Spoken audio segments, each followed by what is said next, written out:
Reverend Fathers, representatives of the Embassy, organisations and church, ladies and gentlemen, and dear school pupils, may I welcome you all to our event celebrating the 33rd anniversary of the independence of Armenia.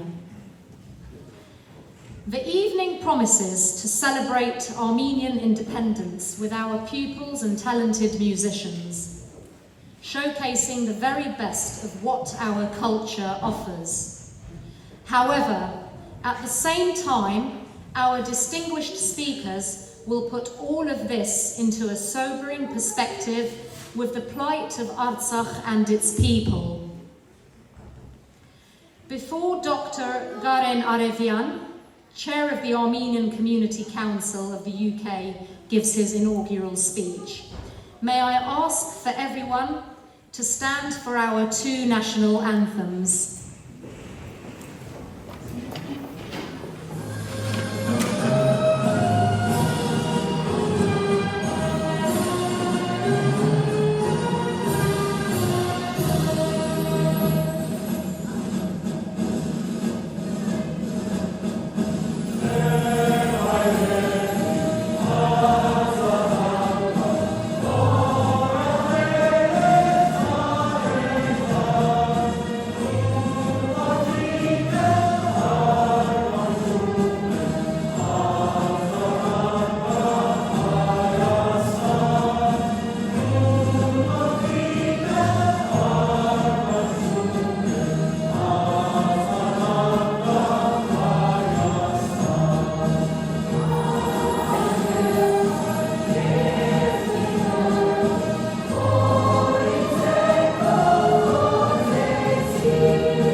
Shanok and members of the church that may be present, ladies and gentlemen, and of course our young people, may I welcome you all on behalf of the new committee of the Armenian Community Council of the United Kingdom. I actually attended St Benedict's School back in the 80s when I was in my sort of youth, and so it's quite nice being back here. So nice to be back on stage. So today we celebrate the anniversary of the independence of the Republic of Armenia 33 years ago. I remember the time very clearly as I was a student studying in the north of England with hopes and ideals arising from my sense of identity as a young Armenian in the UK. At that time, the internet was in a fledgling state, so the news of the collapse of the Soviet Union and the Artsakh liberation movement was always, very important for me. I used to listen to it on a special shortwave radio which my father bought for me for that very special purpose, and I think my student colleagues used to think I was a bit crazy because every night, I remember, 7:30 I used to tune in. We are here today to stand up to those who want to divide us in the best way we Armenians can, with our culture, our passion and our defiance. Without needing to point to anything specific, there have been dark forces from many sides which have tried, and sadly to a degree, succeeded in alienating what I see as the three components of our nation: Hayastan, Artsakh, and without Artsakh is weakened. Armenia without the diaspora puts both at a disadvantage, and indeed Artsakh without the diaspora in Armenia is forever lost. Imagine if all three came together again, what we could achieve. As a nation and as individuals, we have gone through a period of mourning since the war in 2020 and in last year's total ethnic cleansing of our lands. But I sense that the glimmer of some hope some form of recovery is maybe returning to us. Certainly in my case, I was honoured to accept the role of the chair of the ACC, as I finally felt that I was once again able to give back something to the community, to play my small role. I think every one of us can do that and should do that. And it is with this attitude and frame of mind that we are all hopefully gathered here today. We celebrate the Republic of Armenia's independence, but we must remember and fight for the plight of the people of Artsakh. And we stand proud as Spurkahais, the diaspora, for being able to maintain and continue our complex identity and vibrant culture. As examples, the ACC, along with other organisations present, have always strived to promote our culture, our church, and most importantly, the younger generations, to always remember and understand who we are, what we are, and indeed why we are. Finally, I would like to also convey apologies on behalf of the Honorary Stephen Pound, former MP for Ealing North, who was unable to speak at our event due to last-minute obligations to attend the Labour Party conference.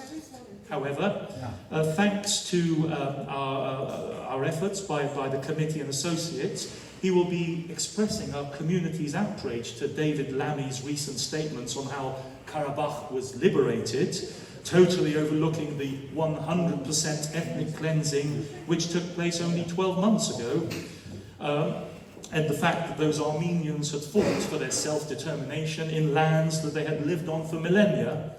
As you see, we always have much work to do. Before I conclude, a few quick points. If you're not registered with the ACC, please scan the barcodes at the back of the booklets, and or just drop us some ideas through emails. We're always happy to listen. We are hoping to form a youth committee. So on that positive note, on behalf of the Armenian Community Council Committee, I hope you enjoy your evening of culture and invited speakers. Getse Hayastan, Getse Hayrenik. Thank you. Now I would like to invite the pupils and teachers of the Kevok Tahta Armenian Community Sunday School on the stage so they can show us their hard work in continuing our Armenian oral and musical traditions. Մենք հայրիկ 12,000 անգամ թրծում ենք բարա, փորձարկում ասես, որ դառնանք հետո և հայրենիք ասենք։ Մայր ենք շշնջում բյուր 1000 անգամ, թրծում ենք բարը, ստուգում անվերջ, որ դառնանք ու մայր հայրենիք ասենք։ Ու երբ մեր սրտում թրծած բարերով, մայր հայրենիք ենք շշնջում սիրով, ալ չենք մորանում, հայրենի երկիր, մայրենի լեզու, սուրբ կանձերը մեր։ Համոստահյան, Հայաստան ասելիս, Հայաստան ասելիս այդտերս այվում են, Հայաստան ասելիս ծնմերս ծավում են, չգիտեմ ինչու է այդպես, Հայաստան ասելիս շրթուկս ճաքում է, Հայաստան ասելիս հասակը սաղկում է, չգիտեմ ինչու է այդպես, Հայաստան ասելիս թևերս բացվում է, Հայաստան ասելիս աչքերս լցվում է, չգիտեմ ինչու է այդպես, Հայաստան ասելիս աշխարհն տոնն է, Հայաստան ասելիս սիրտս ջերմանում է։ Իմ սուրբ հայրենիք, դու սրտիս մեջ ես, դու սրտիս մեջ ես, ոչ լեզվիս վրա, իմ սրտի միջից թե սիրտս ճեղքես, դրոշիտ ոցը պիտի հոր հրա։ Հայաստան աշխարհ չքնաղ ու պայծառ, մեր մեջ հույսն ես դու լույսն ու ապագան, Հայաստան դու չքնաղ, մեր Հայաստան, Ուրել մենք լինենք, տունն ես դու մեր հայրենի, բաշխության հզոր լեզուն, վար հույսն է ամեն մի հայի։ Լսիր որդիս պատգամ որպես, սիրով կոմար խոսքը սրտանց, այսօրվանից հանդնում եմ քեզ, հայոց լեզուն հազարական։ Պահին նրան բացր ու վճիտ, Արարատի սուրբ ձյունի պես, Պահին նրան սրտից մոտիկ, քո պապերի աճունի պես։ Ուր է լինես, այս լուսնի տակ ուր է գնաս, թե մորդ անգամ սրտիցը թանես, քո մայր լեզուն չէ մորանա։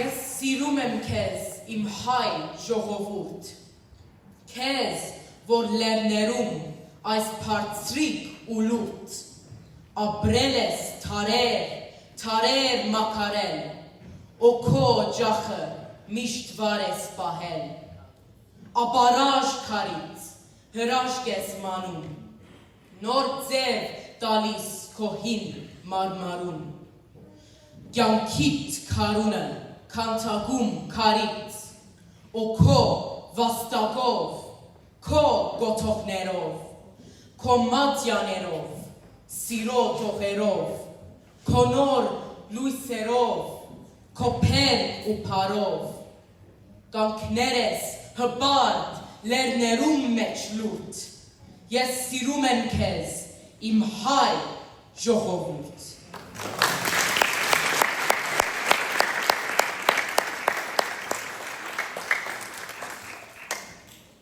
Խաչատուրյան համաշխարհային ընթացական երաժշտության մեծերենը, որը քորձերուն մեջ օրինակ կայան է բալետին մեջ շատ կարևոր է, նաև հայերի ժշտությունը։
His Excellency Mr. Varujan Nersesyan, Ambassador of the Republic of Armenia, for his address to the community.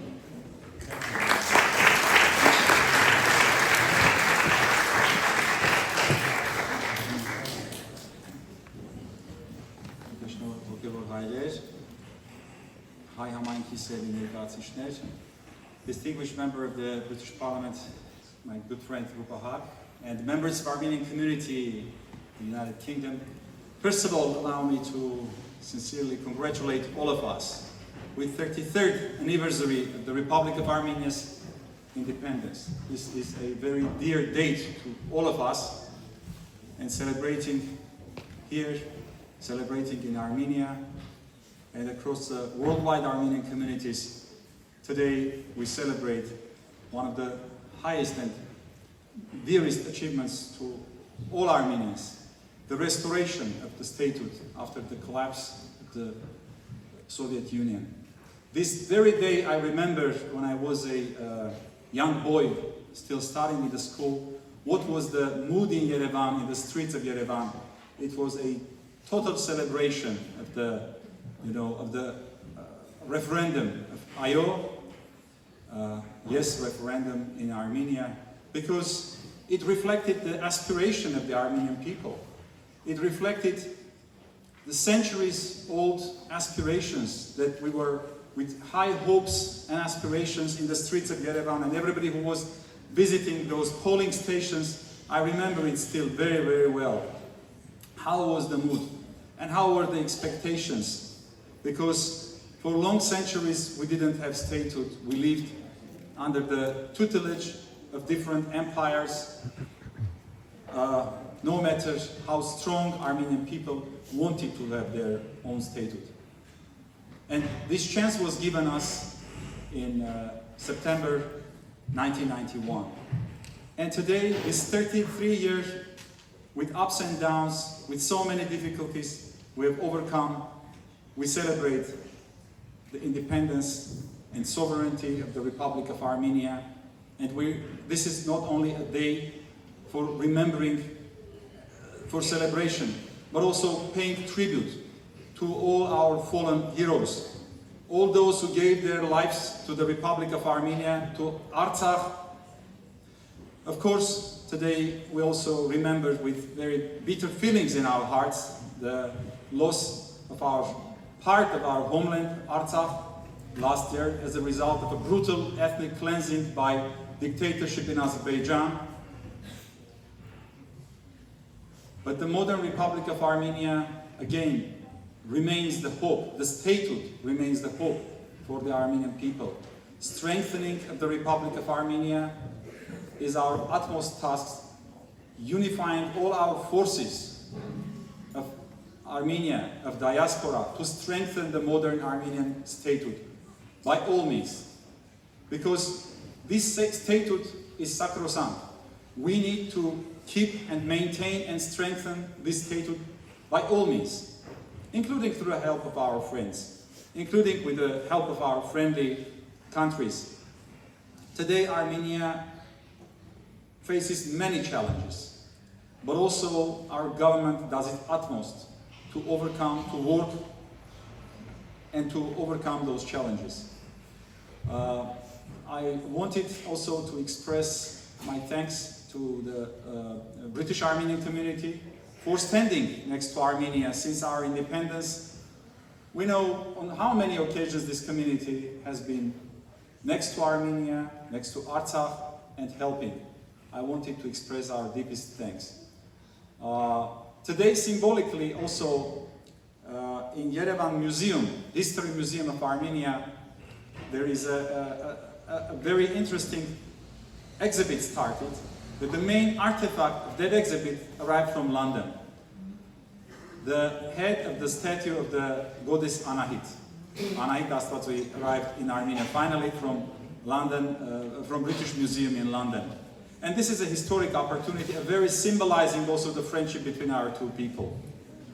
So the arrival also, hopefully, of goddess Anahit head in Armenia will also be a good start, a good beginning of our 33rd celebration of 33rd anniversary of the Republic of Armenia.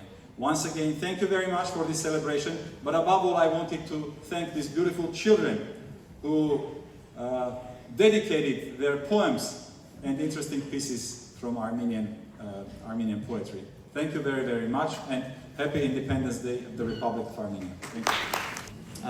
Thank you, Ambassador Nersesyan. I'm now pleased to invite the Honourable Rupa Haq MP for Ealing Central and Acton, who, as we all know, is a steadfast supporter of the Armenian community in the Ealing-Acton area. So if I can kindly ask you to take the stage. Thank you. Shnor Havo.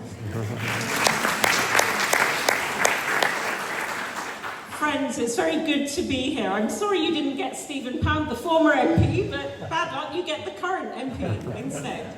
And look, yeah, it's a really strong community of Armenians that we have here in Ealing and Acton. I'm very lucky and blessed, and it was great to hear from His Excellency, the Ambassador. He and I were together in your beautiful country earlier this year, and it was an eye-opener. I mean, I've known the diaspora community, and again, I must praise the children, the Scout communities, every generation of Armenians here, the elders who come to the lunches on Friday at the Hayashen Centre in Acton. We also have the Navastratian Centre in Ealing. Not many MPs can boast two different cultural centres. I'm very lucky. We have such a resilient and strong community here. So I used to know this community from the summer festival in North Acton that we have in the playing fields. But when I saw for myself Yerevan, and we even went to Jermuk, which is the bottled water place. I think there's a brand of bottled water with Jermuk.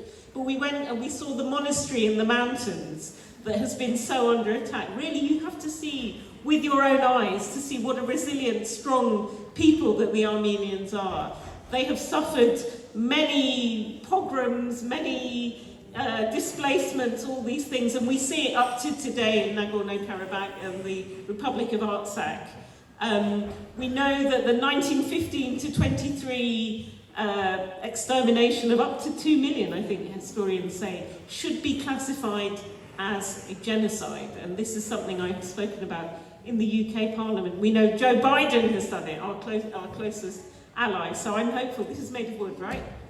That we have a new government, we can look forward to new beginnings in this regard. So look, I'm not going to go on and on, but look, I salute the Armenian community, as I say, the Scouts, the elders, all the different communities that make Ealing and Acton such strong communities. I will continue to fight for you. Let me know what I should be doing or saying. Shnor Havor Messi!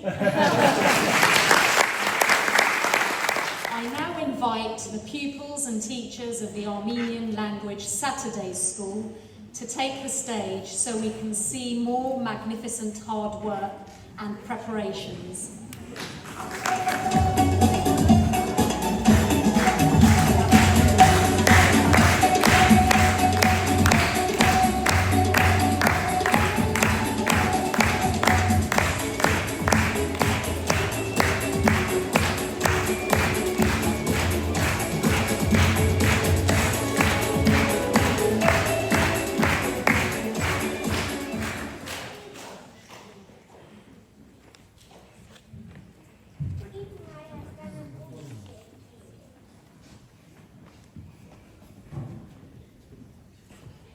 Հայաստանը ուրիշ երկիր է, ծաղկած կնճիռ է, իմ Հայաստանը քարե Պարիսպ է ու քարե Խարիվ, սիրավոր սիրտ է իմ Հայաստանը։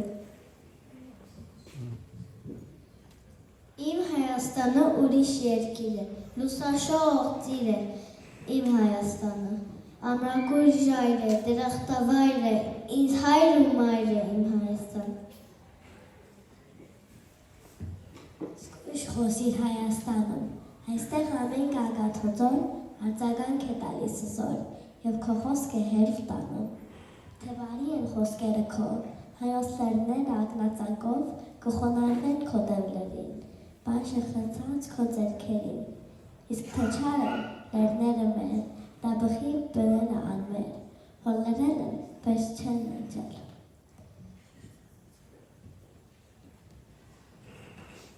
Քեզ լավայով արձագանքել։ որ լեռները քշում տանում, զգույշ խոսիր Հայաստանում։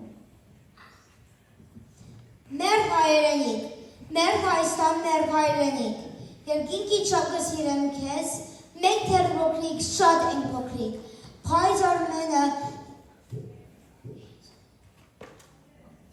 քեզ մեխլակ,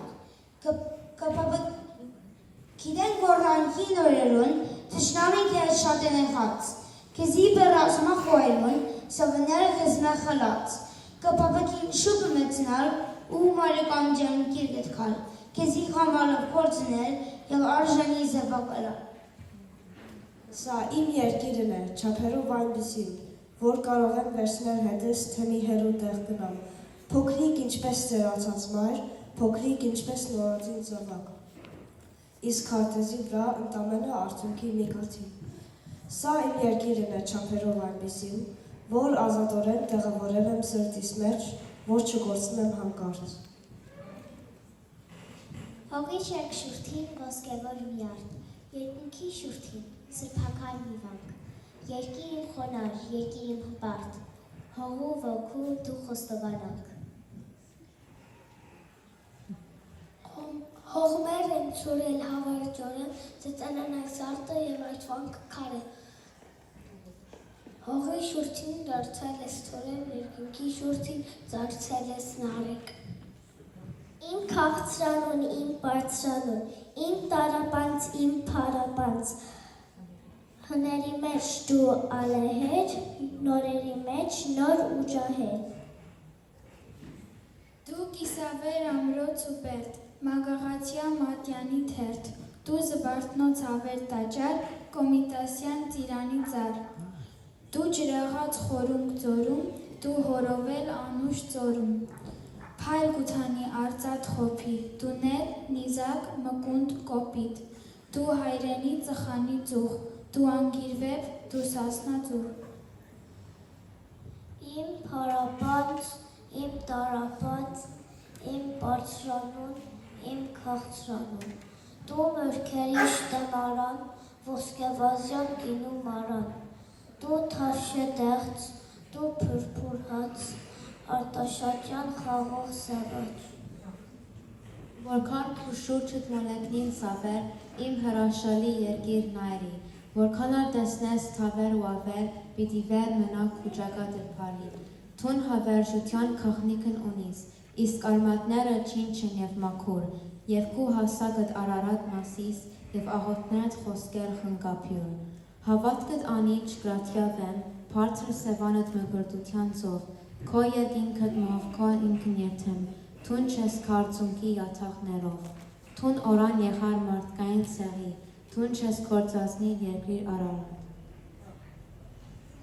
Իմ արմատները, քարերի մեջ են իմ արմատները, նախատես ու բիրտ հավիտենության դարերի մեջ են իմ արմատները, իմ սաղարթները, սարերի մեջ են իմ սաղարթները, անաղարտ ու կիրտ հավիտենության արևի մեջ են իմ սաղարթները, այս ես եմ, այսքանն եմ, ես Հայաստանն եմ։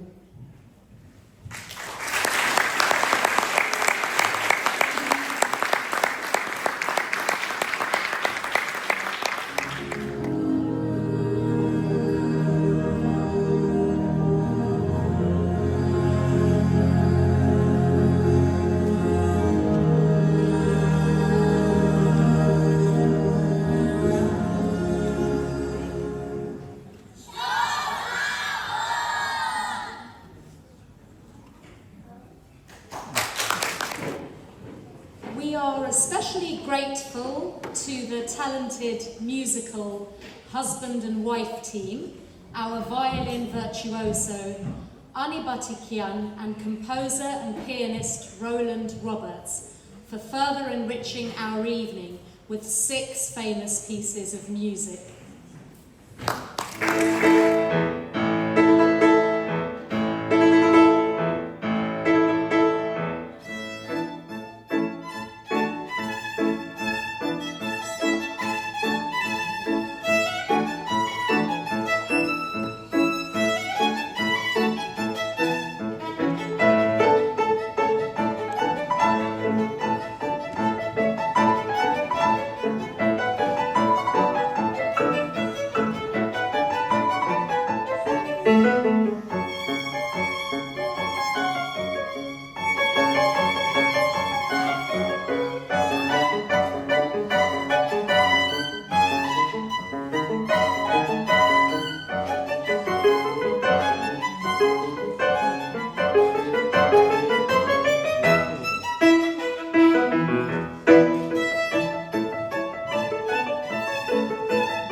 is the distinguished writer, lawyer, journalist, and negotiator, Dr. Harry Hagopian, presenting his thoughts on Armenia and Artsak's path to independence.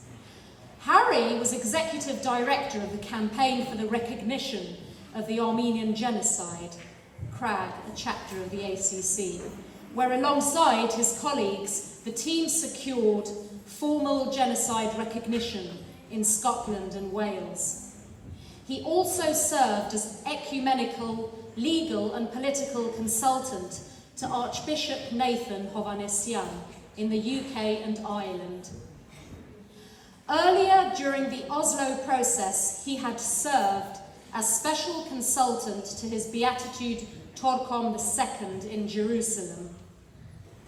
Having published a number of books and articles on the Armenian Church in the Holy Land, on conflict resolution in Artsakh, and on the Israel-Palestine conflict, his expertise is more in demand than ever. I invite you to take the podium.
Gasparian joined the Tufenkian Foundation in 2003 and is currently a board member and director of development.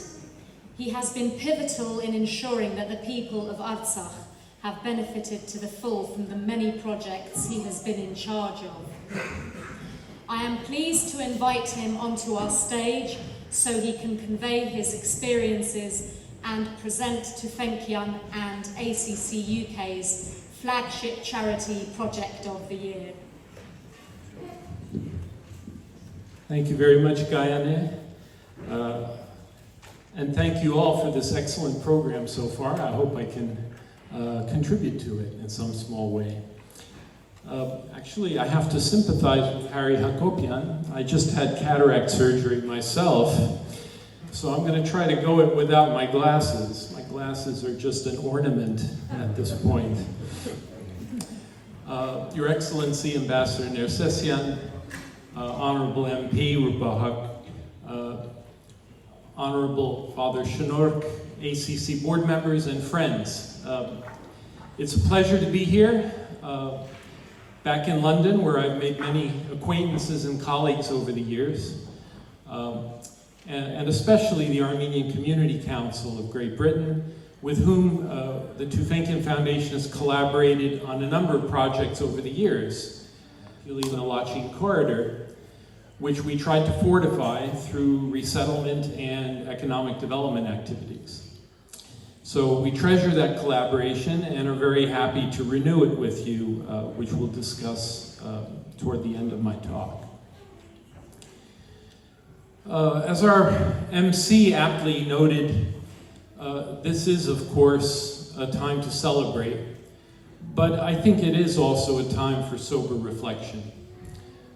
We've been through a lot in the last 33 years of independence, and we've been through a lot in these last 4 years, since the 2020 war and since last year's ethnic cleansing of Artsakh. So I think, yes, we should celebrate, but I think casting a critical eye and evaluating is equally important as we chart our path forward.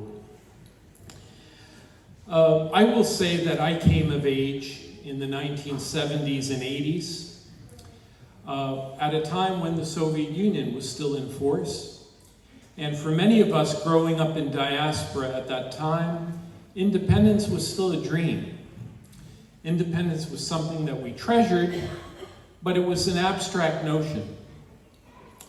And I'm not certain, but I think now after 33 years, current generations sort of take Armenia's independence in stride as a matter of fact.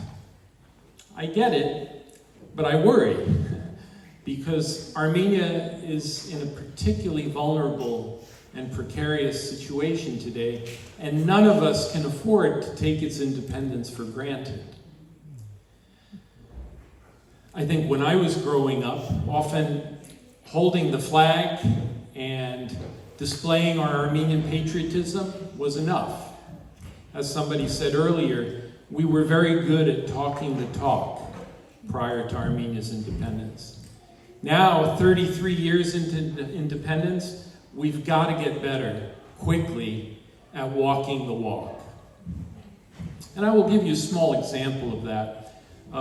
We were all devastated by the results of the 2020 war. Personally, I can say that I went into a black hole for more than a month after having devoted much of my adult life to Artsakh.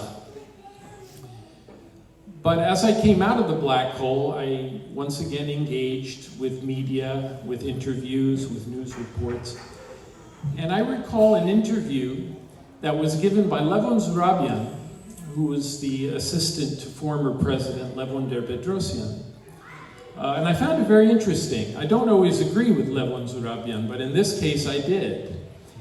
He said, in evaluating the 2020 war, he said, look, I am not one of these guys who says, Voch mitis hoch, not an inch of land. And by the way, that's something I used to say. We liberated Artsakh, we're not going to give back an inch of land. Levon Zurabian said, look, I'm not one of these guys who says not an inch. I believe in a compromise, negotiated solution. However, I can even accept those who say that, those who say not an inch of land, if for 30 years we'd backed it up by developing a national security architecture for Armenia, a strong defense industry, cybersecurity, and so forth. He said, then saying not an inch of land would be backed up by hard power. And he was essentially correct. And I think this is where we're at today. We have to engage as a diaspora much more in capacity building efforts. Charity for Armenia is fine. Supporting Armenia, or even sitting in our homes and critiquing Armenia, it's all fine. But we have too much talent in diaspora to let it go to waste. We have captains of industry in healthcare, in information technology, in defense, and numerous other key industries. We've got to be able to use that as added value for Armenia to make Armenia as competitive as possible. We can't afford simply to be appendages or play a cheerleading role. We've got to get in there. And I sense today the Armenian Republic, with all of its vulnerabilities, and there are many, it is more than ever willing to tolerate or even accept those added value diasporans who have something to offer. And I know this for a fact. In many industries now, diasporans are playing more of a role, and we need it. We need to step it up. I would just add that, and I'll get back to this again in my talk, I think we need to confront the reality, we can't avoid it anymore, that Armenia, for the foreseeable future, is going to be one step removed from war. We should not delude ourselves into thinking that we're living in Europe somehow with civilized values all around us. We live in a really rough, brutal neighborhood, and we have to respond accordingly. I would even argue, while we develop a competitive economy, we also need to think about moving Armenia closer to becoming a garrison state, one that knows how to protect itself, even as we forge diplomatic ties with different great powers. So I guess one of my points here is that it's good to critique, it's good to criticize, but we can't just talk the talk, we have to walk the walk. Armchair critics are not what the country needs at this time. And if anything, the diaspora should be playing more of a long-term role in capacity building than the short-term role of praising, damning, or taking political stances on issues of the day. Off the radar, grinding, low visibility but high impact activities that are measured over years, that's the sort of capacity building work we need to do more of. Now, about Artsakh. I had the privilege of being in Artsakh during the first war in the 90s when I was a freelance journalist covering the war, mainly along the eastern and southern fronts. And truly, it was a turning point in my life, first of all, just to be in the thick of the action, but also to actually work side by side with people who gave everything, many of whom gave their lives and are no longer with us. I treasure that experience. It was a turning point in my life. But more importantly, the significance of the Artsakh victory cannot be measured. This wasn't simply about a small piece of land with 120,000 Armenians fighting an independence struggle and winning. Yes, that's true. But if you look at our modern history, I'm sorry, but we've been a nation of losers. I hate to put it bluntly, but we've been looking for consolation prizes amidst defeat for over a century now, whether it's genocide, whether it's other losses. The Karabakh War instilled something new in our psyche. It demonstrated to us, or we demonstrated to ourselves, that we can be winners. In the face of long odds, we still can come out winners with our dedication, resolve, and of course, some smarts to back it up. So, and I recall watching video clips of Azerbaijan TV, and I remember one clip of a mullah, of course this was in translation, a mullah saying to his flock, "Beware the Armenian who takes to arms. The Armenian carrying a gun is to be feared." What does this tell you? That for many years we were viewed as sheep who were not capable of defending ourselves. And I think again, the Artsakh War indicated that yes, when we come together and demonstrate resolve, we are indeed capable of defending ourselves. Now, That victory, of course, had many factors. I don't wish to overstate our agency. Yes, we were fighting for hearth and home. We had many people with great military background. We knew the lay of the land. On the converse side, Azerbaijan made many tactical blunders. They sent in many conscripts that were forcibly conscripted, young kids who didn't know the land and quickly deserted the front. But we should also acknowledge that we had the backing, at least after 1992, 91, 92, we had the backing of Russia, which saw Azerbaijan and Turkey getting closer and developing a pan-Turkic wedge that would compromise Russian influence in the Caucasus. So we did have a lot of agency, but we also had help, serious help. Help, which I might add, was not forthcoming in 2020, when we were desperately seeking Russian support to stop Azerbaijan's offensive. I'll talk more about that in a moment. But despite this incredible victory in the First Artsakh War, over time we were unable to safeguard our victories. And for this, I think responsibility lies with all of us. Failure to safeguard our victories, well, first of all, of course, responsibility lies with our current authorities. But also responsibility lies in the long wave with successive regimes that were unable to develop a national security doctrine and a national security architecture. And of course, responsibility to a lesser degree lies with us in diaspora. If you look at 2020, very briefly I will say, the Armenian authorities, first of all, underestimated Azerbaijan's firepower. They underestimated that Azerbaijan had clearly converted to 5G advanced warfare, which completely tilted the balance in their favor. I think many military experts will say, not only Armenian, non-Armenian military experts will say, that the Armenian side was relatively well prepared for a 1990s style offensive, for a 1990s style war with conventional methods. We were not prepared for 5G warfare. And I think the other aspect is that Armenia's authorities underestimated the degree to which Russia had shifted. Russia now is not the Russia of the 1990s. I remember when we liberated Kelbajad in 1993, Turkey at that time was really angry, and they wagged a finger at Armenia saying, if this continues, we're going to teach you a lesson. Within 24 hours, Marshal Shaposhnikov, the marshal of the CIS armed forces, he said to Turkey, look, if you think about entering Armenia, you will start World War III. Okay? That Russia no longer exists for many different reasons. But I think a big reason is the war in Ukraine, and Russia deciding that in its foreign policy, its biggest priority is to counter NATO, to counter Western pressure eastward toward Ukraine and beyond. As a result, Russia has sought tactical alliances with Turkey and with Azerbaijan. And guess what?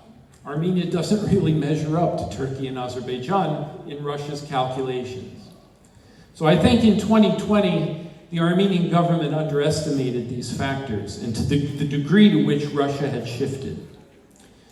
But again, as I said, prior regimes also bear responsibility. Okay, our armed forces were not up to the task. Our armed forces, frankly, were slack. And more so, I would say, for at least 20 years, many of our functions, security, intelligence, defense functions, were gradually outsourced to Russia. We were out hanging by a thread from Russia. And when Russia pivoted, it was difficult for us to do anything but just go along with that. So I think today, the efforts of Armenia to diversify, not only in diplomacy, but in defense, it's admirable, albeit very late, but admirable.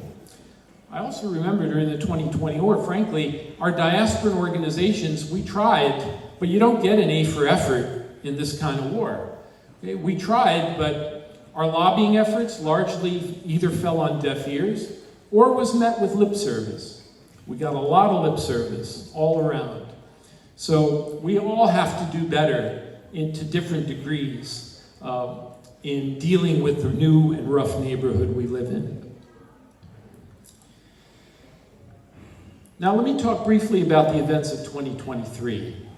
Actually, the events of 2023 started in December of 2022 when a group of Azerbaijani eco-activists, so-called, blockaded the Lachin corridor. They came, set up shop right under the nose of Russian peacekeepers, and they blockaded the Lachin corridor, preventing all traffic except humanitarian trucks and Russian peacekeeping trucks. But everything else was blockaded, and the Russians didn't do anything. I think Azerbaijan's maneuvers were very cleverly handled over a period of 9 months, from mid-December 22 until the epilogue, the ethnic cleansing of September 23. What Azerbaijan seemed to do was take small actions to test the reflexes of the Armenian government, but more importantly, to test the reflexes of the Russian peacekeepers. And I think as the Azeris saw that there wasn't much pushback from the Russians, they kept asking for more and more and more. So I can say, for example, after several months, I think it was either March 2023, Azerbaijan began tightening things up on pretext that Doctors Without Borders or the International Red Cross were bringing contraband materials over in their medical shipments. They fashioned a pretext to stop those shipments and actually preventing the International Red Cross from coming into Karabakh. Okay. Now, during that time, various groups like us, like the Tufenkim Foundation and other nonprofits, tried to get around this through creative work. The Artsakh authorities maintained good relations with the Russian peacekeepers. So when the blockade became more and more severe, we worked on bringing, for example, seed stock into Artsakh, barley seed, wheat seed, other grains, and distributing them village by village throughout the Martuni and Askeran provinces, encouraging the farmers to plant every acre of land that they had in case food security becomes an issue, which it did. The problem is that as time went on and the Azeris got bolder and bolder, eventually they blocked the Russian peacekeepers even from coming in, and the Russian peacekeepers didn't push back. This gives you a good sense of the new relationship between Russia and Azerbaijan. When the Russian peacekeepers didn't push back, things declined precipitously. Food stores, food reserves went down toward nil. Fuel reserves went down toward nil. Even with grains harvested in the countryside, you couldn't get them into Stepanakert, where half the population lived. Water levels in the main reservoirs went down to below 20% of capacity. It became an untenable situation, almost like a boa constrictor gradually sucking the life out of its prey. And it was especially frustrating for groups like us who were accustomed to working boots on the ground.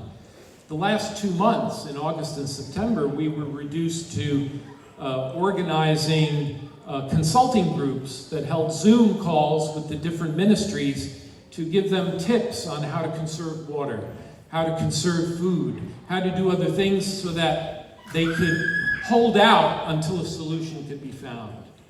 But it was a desperate situation. And I think ultimately Azerbaijan got the green light quietly from all parties, from the US, from the UK, from the EU, and even from the Russians, that if they invaded, there would be nothing more than lip service. And that's what we saw. Yes, officials got up and said, we will not tolerate ethnic cleansing, this blockade must be lifted, but it never went beyond the rhetoric. So when in mid-September, Azerbaijan decided on a final solution, there wasn't much that could be done. Artsakh put up resistance for a day, a little over a day, but it was ineffective. And to give you a sense, I mean, it was the last days of Artsakh when we capitulated were frankly chaos. Unfortunately, many of the authorities were not able even to secure their own existence. Former presidents Bako Sahakian, Arkady Vugasyan, at the very end turned themselves in to the Russian peacekeepers. And what did the Russian peacekeepers do? They handed them over to the Azeris. Now, these are people in Karabakh who are known for their pro-Russian orientation. They received nothing in return for their pro-Russian orientation.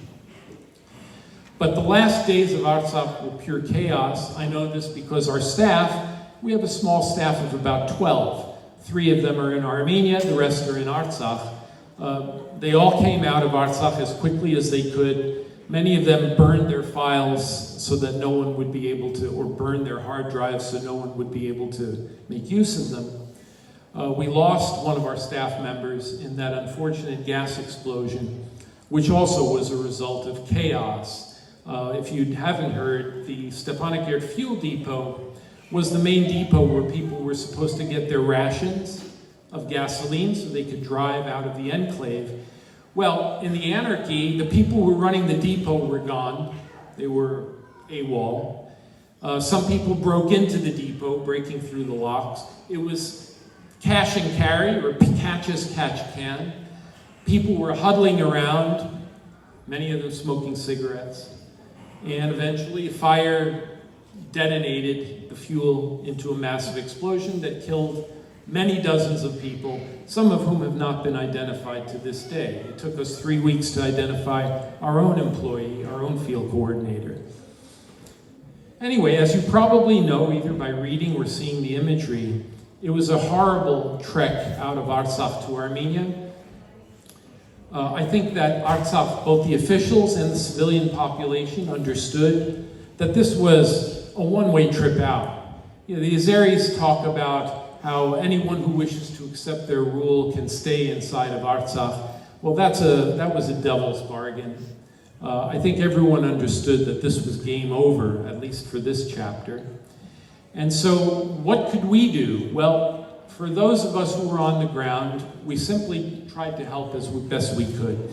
And I will say, from the UNHCR and other internationals to foundations on the ground like ourselves, as well as the Armenian authorities, short-term assistance was fairly effective. That is, providing people with shelter, canned food, hygienic items, other immediate sources of support. Generally, amidst that chaos, the Armenian governmental and non-governmental sectors did fairly well. Even in midterm support, for example, psychiatric support, post-traumatic stress syndrome, providing temporary stipends for people who've lost their jobs, providing temporary housing over 6 months to a year. The Armenian authorities, with help from the NGO sector, have done a fairly good job. My big concern is for the long term. And here, frankly, I have concerns. When I mean long term, I mean people need to be trained, retooled. They need to be given vocational training so that they can gainfully be employed. They also need permanent housing. Okay? These are issues on which the Armenian government is making positive noises but has not delivered yet in a substantial way. And what I'm particularly concerned about is the future of Artsakh as a collectivity. In talking to various officials up to the level of the Deputy Prime Minister Khachadurian, there's considerable interest in resettling the Artsaksis and keeping them in the country. But there is not such a strong interest in resettling them collectively, in keeping their social cohesion, in keeping an Artsakh identity alive. And in talking to various officials, I get the strong sense that Armenia does not want to provoke Azerbaijan in any way. I would debate that. I think that at times you have to stand up for what is right. But the Armenian authorities, I believe, are very concerned about not messing up this peace agreement with Azerbaijan, and they don't want anything to become an excuse for new provocations. So organizing the Artsaksis collectively is not a priority. And the Azeris have said clearly, we don't want you organizing the Karabakh. Karabakh is over. If you do organize them, we'll consider that fifth column activity. So the Armenian authorities have stepped back from that issue. The positive side is that in discussing this with the authorities, they see no problem with non-governmental actors doing this work. And for us, this is sacred work. Why? This is not just about charity. This is about the future of our compatriots. If we believe that Artsakh Armenians have the right of return, they have the right to self-determination, they have the right to compensation. Look, we're not dumb. We know that's not going to happen today or tomorrow. But if we want to keep those rights on the table, you need to have Artsaksis to be able to pursue their rights. If there are no Artsaksis, if in a generation they become assimilated and absorbed into Armenian society, then the problem is over. So our point is, let us collectively resettle the Artsaksis to keep their social cohesion, their sense of national identity, their sense of national dignity, so that one day, when the situation turns, and eventually the tide will turn, that you have a collectivity that is ready to press for its rights. Okay? And it was very apt what Harry Hagopian said. With the passing of one generation, we saw what happened with Cyprus. People are just less inclined to push for their rights after a generation. So this brings us to, I guess, the practical aspect. The Tufenkian Foundation has taken on a pilot project of resettling 25 families, Artsakhi families, mainly from Martakert, which is the mountainous northernmost province of Artsakh, in the Datev region, in a village called Sivarans, which actually bears many similarities to Martakert in that it's high elevation and relies largely on livestock, animal husbandry. And our goal is by next spring to build enough houses, infrastructure, and social support to welcome these 25 new families and hopefully create a model village that's a win-win. It's not only about resettling Artsaksis. We chose a village, Sivarans, that's a dying village.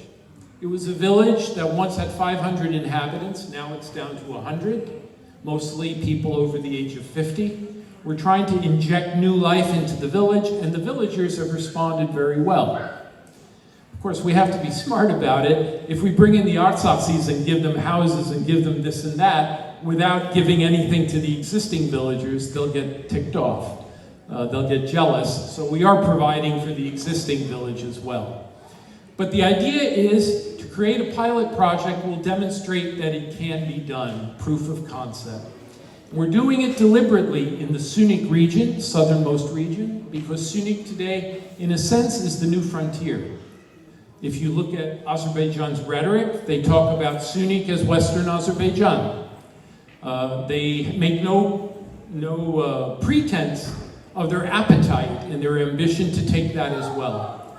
So our notion is, if we're going to resettle the Artsaksis collectively, let's do it in Sunnik, where we're vulnerable, where we need population growth, and by the way, many areas of Sunnik have similar cultural traditions and similar cultural backgrounds. Many of them speak the same Parpar, the same dialect as the Artsaksis do. So in that sense, it can be a win-win.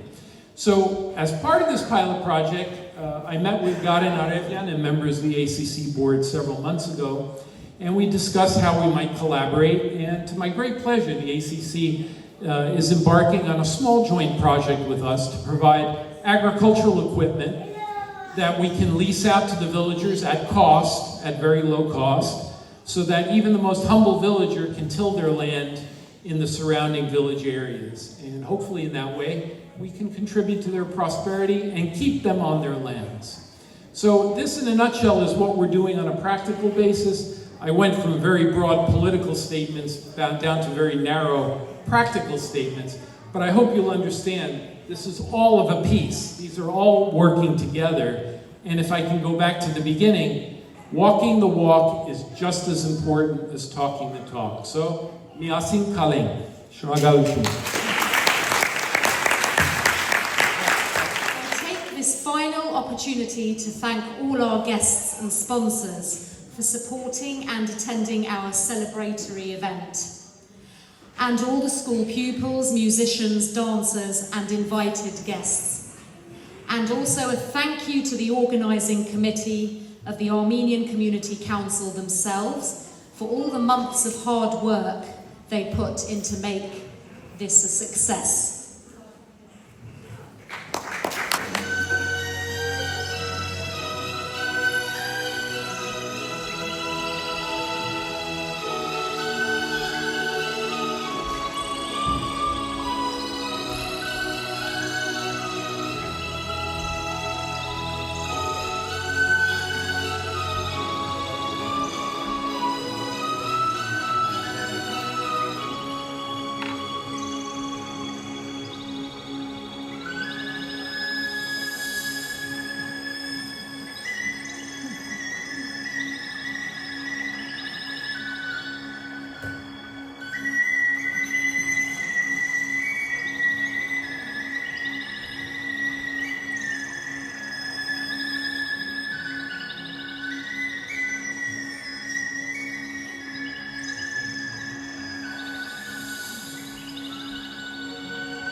Thank you.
օրհնյա, ով Տեր մեր Աստվածը, բրգիր եւ ազատիր հավատացյալ ժողովուրդը, սթի եւ խափկանքի ճիրաններից, օրհնյալ Գեղեցիկ Իշնավ Սուրբ Հոգուն, երթայքի խաղաղություն եւ Տեր մեր Հիսուս Քրիստոս եղիցին ձեզ եւ ընդամենեսյան սրտ։ Ամեն։